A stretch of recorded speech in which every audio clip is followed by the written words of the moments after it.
Bonjour à tous les scorpions, ascendant scorpion, lune en scorpion, soyez fiers de votre signe.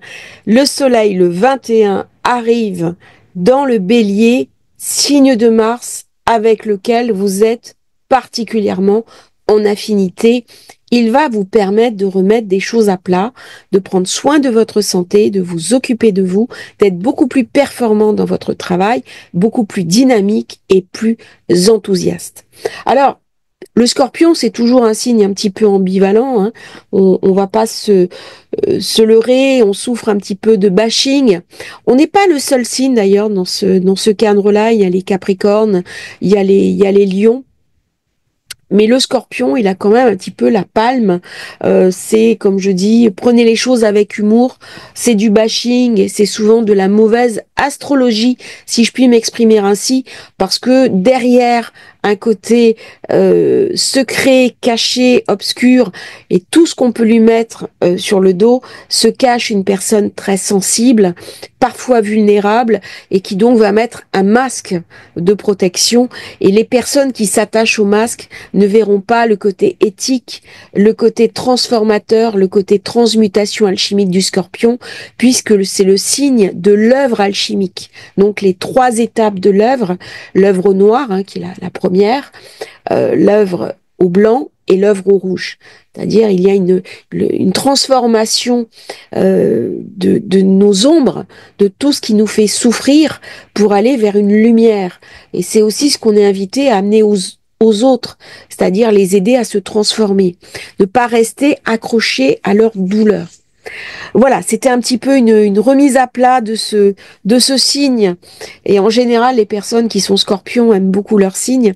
Autre point important, j'ai eu un petit souci dans les enregistrements précédents, j'avais des bruits parasites. Alors je ne comprenais pas d'où ça venait. J'avais acheté un nouvel ordinateur, un superbe micro, enfin j'avais vraiment investi et j'avais des bruits parasites. Et en fait, le micro était trop sensible et quand je posais mes feuilles d'études sur l'ordinateur, eh ben ça faisait des gouic-gouic et donc on n'entendait pas très bien les phrases qui étaient prononcées. Je m'en excuse.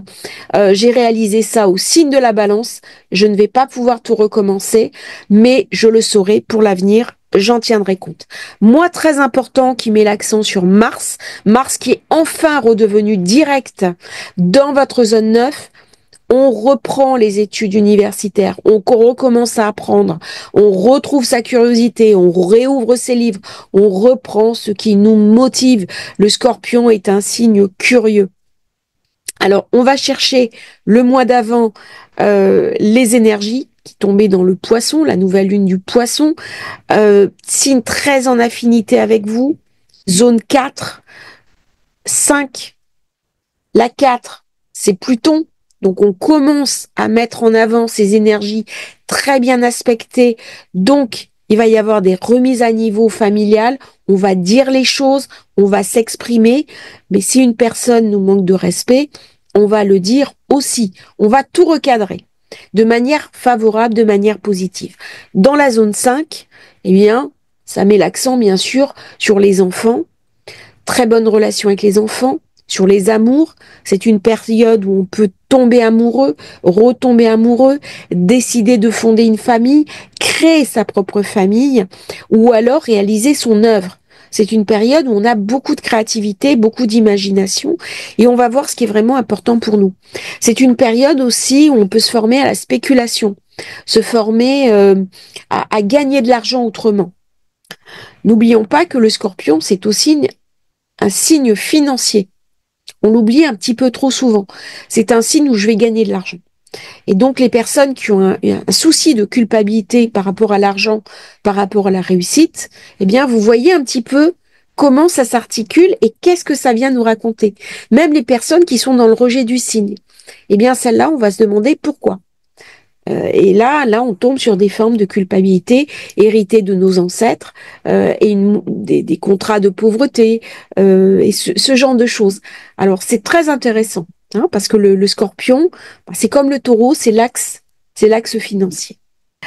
Alors, cette configuration G Mercure qui sera masquée le 1er mars, journée à faire attention si vous avez des investissements. Il va y avoir des mouvements. Il peut y avoir des pertes. Il peut y avoir quelque chose qui m'échappe, quelque chose qui ne m'est pas dit, voire une tricherie, un mensonge. Mercure rentre en Bélier le 4 mars. Ça va être une journée très importante. Il va y avoir des conjonctions de facteurs là, parce que Mercure devient rétro le 16 mars dans le signe du Bélier. Donc c'est en zone 6.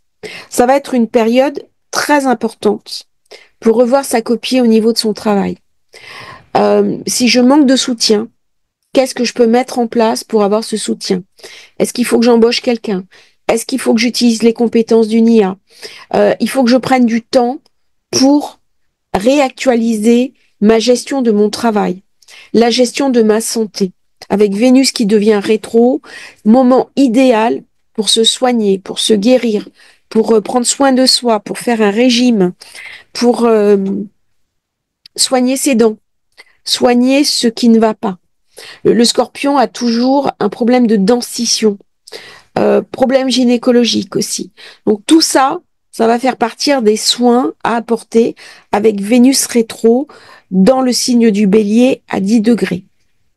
Le 4 mars, je vais avoir beaucoup de fébrilité sur les marchés monétaires et financiers. 4, 5, soyez prudents. Soyez prudents parce que là, il y a des choses qui vont se passer. Le soleil rentrera en Bélier dans le signe de Mars le 21. Ça va vraiment mettre l'accent sur le travail. Quel est mon rapport au travail? Est-ce que je travaille trop? Est-ce que je travaille pas assez? Est-ce que mon travail est suffisamment rémunérateur? Comment je peux m'organiser pour récupérer du temps et une forme d'équilibre entre mes activités et ma vie privée? Avec Mars qui est redevenu direct, ça va mieux. Ça va mieux parce que honnêtement, moi j'étais complètement verrouillée.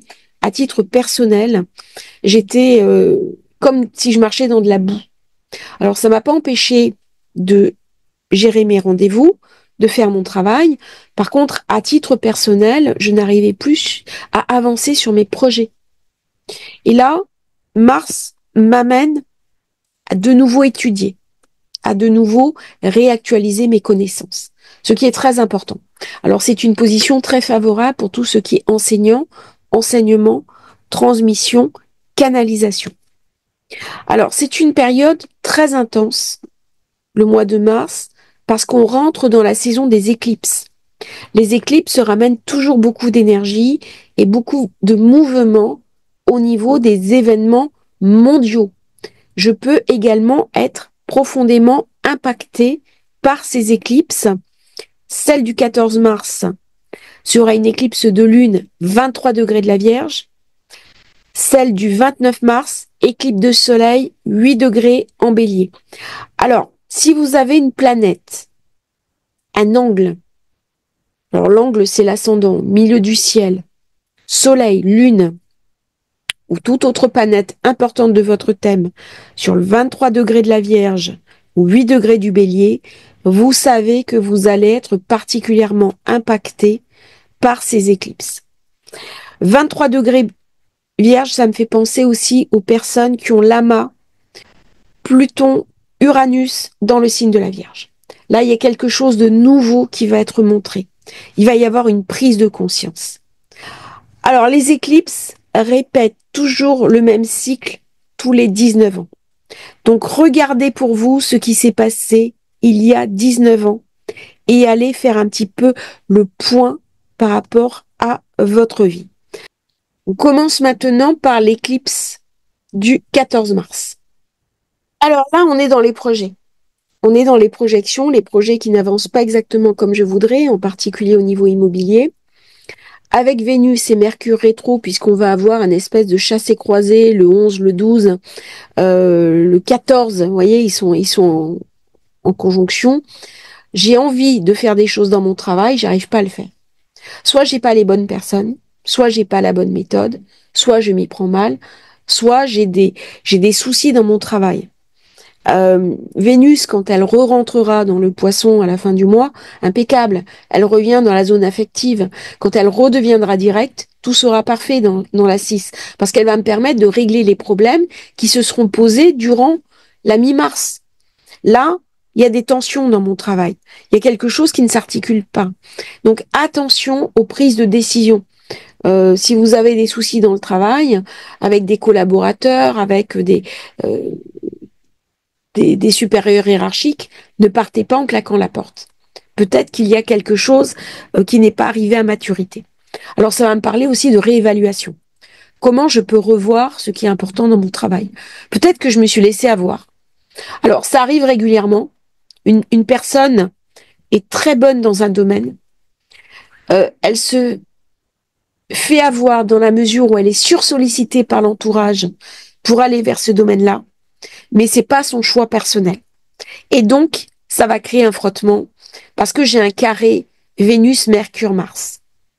Donc là, il va falloir faire très attention de ne pas se laisser imprégner par l'opinion de notre entourage, parce que les autres pensent de nous. C'est une période où on va revoir aussi la relation que l'on a avec les enfants, la relation à l'amour, la relation à l'affect, et relancer notre créativité. C'est une période où on peut être très créatif. Même si le soleil est avec Saturne, c'est une créativité qui demande à aboutir. Alors, Mercure est rétrograde à partir du 16. Vous voyez, très peu de temps après cette pleine lune, ça vient montrer quelque chose qui est bloqué. Ça vient montrer quelque chose qui, dans ma vie, est verrouillé. Alors, ne pensez pas que Mercure rétro m'empêche de travailler, hein. Au contraire, ça crée simplement plus de fébrilité, de nervosité. Donc, si on est en surchauffe, on risque bien sûr un burn-out. On risque de s'épuiser à son travail. Là, il faut prendre du recul quand Mercure est rétro, a fortiori dans le signe du cerveau, hein. Il peut y avoir des malentendus dans le travail. Il peut y avoir aussi des problèmes de santé. Alors, pas forcément graves, mais si j'ai une grippe au mauvais moment, si je tombe malade au mauvais moment, ça me fait rater un rendez-vous important, ça a des conséquences sur mon travail. Là, ça joue exactement comme ça. Donc, c'est pas le moment d'agir sur des décisions fondamentales avec Vénus rétro, Mercure rétro, a fortiori dans la 6. Pourquoi? Parce que j'ai pas tous les éléments. Les éléments concernant mon travail, je les aurai au moment où ça repartira. Alors, c'est le moment, par contre, de changer sa routine quotidienne, de restructurer sa vie, de perdre du poids, de chercher un nouvel équilibre, parce qu'on est arrivé à la fin de quelque chose. Et là, ça va nous être montré. Il y a quelque chose qui s'achève. Alors, est-ce que ça s'achève négativement? Pas du tout. Pas du tout, parce que Pluton est très bien aspecté. Donc, au contraire, je boucle un dossier qui me tire par les pieds pour ouvrir d'autres perspectives qui, elles, vont m'amener vers de la réussite. Intéressant de voir, c'est que ce cycle Vierge-Bélier, je l'ai eu en cycle d'éclipse en 2015, septembre 2015. Donc là, regardez aussi dans votre vie ce qui s'est passé septembre 2015. Ça peut vous donner des indications. Ça peut m'amener une prise de conscience sur des choix que j'ai faits et qui maintenant n'ont plus lieu d'être. Par exemple, j'ai déménagé pour habiter à un nouvel endroit, et ben peut-être que j'arrive au bout de ce que cet endroit peut m'apporter. Je suis invitée à aller ailleurs. C'est vraiment des questions fondamentales, les éclipses. Alors bien sûr, toutes les personnes qui sont nées en période d'éclipse ont une sensibilité très particulière. Mais le Scorpion, qui est un signe très très intuitif, est particulièrement impacté par ces énergies qui sont souvent assez lourdes, mais si j'arrive à bien les gérer, sont très intéressantes. C'est très intense, hein, les éclipses, parce que ça peut amener un changement de carrière majeur. Ça peut m'amener un changement de quotidien, un changement d'orientation de travail, parce que je vais découvrir des nouvelles compétences. Par contre, tenez compte de votre santé, hein. Prenez des vitamines, des compléments alimentaires. C'est la forme du corps aussi. C'est s'entretenir, prendre soin de soi. Euh, Là, je mise tout sur santé, travail. La question financière aussi va être importante. On est à la nouvelle lune de Mars. Elle se fait dans le signe, bien sûr, qui est dominé par Mars, Mars qui est en faiblesse, mais un très bel aspect à Pluton. Donc, je mets en place des nouvelles choses. je mets en place des nouveaux process, je me réapproprie mon travail. Vénus est rétro, mais elle est passée en 5. Donc c'est un équilibre à trouver entre les affects et le travail. Peut-être que je travaille trop, ou peut-être que je travaille pas assez. Là, il y a vraiment quelque chose à regarder. C'est se faire aider, trouver des astuces pour améliorer son quotidien, améliorer sa vie de tous les jours. C'est une période aussi où on peut décider de fonder une famille, décider de plus s'investir dans l'éducation des enfants. C'est vraiment Vénus en poisson, elle est très compatible avec ce scorpion. Elle va me donner envie de romantisme. Elle va ramener aussi beaucoup d'intuition en fin de mois. Alors soyez attentifs à vos intuitions et si quelqu'un vous dit que vous avez tort, gardez votre intuition. Souvent on fait des erreurs dans sa vie parce qu'on n'écoute pas assez son intuition. Si vous êtes intuitif, allez-y, faites-vous confiance. Alors s'il y a eu dans la rétrogradation en bélier des soucis avec les proches, des soucis avec les enfants, là on va nettoyer.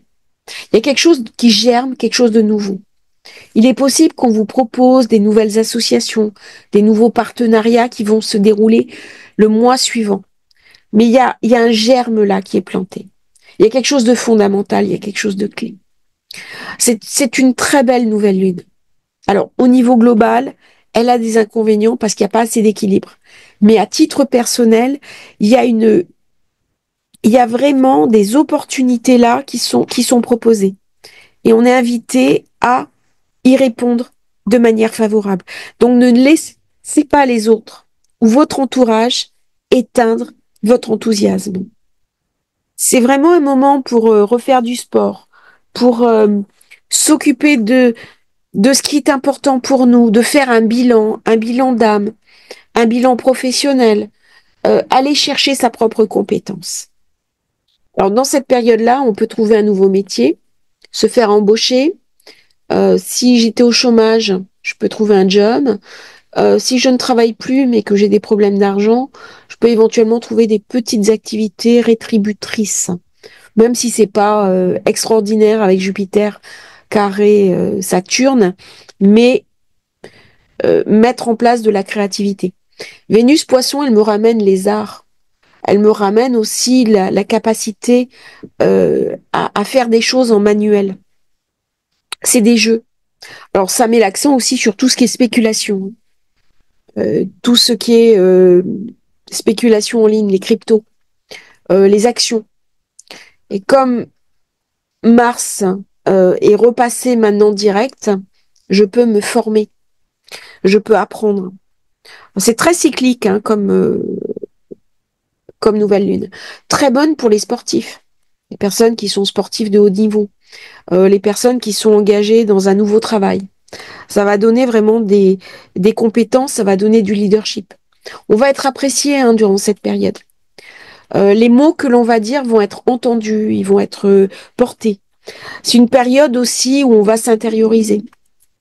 Alors c'est une période aussi où on peut bien sûr partir en vacances, prendre du temps pour soi, voyager avec Mars. On peut voyager par exemple avec ses enfants. On peut décider un déplacement.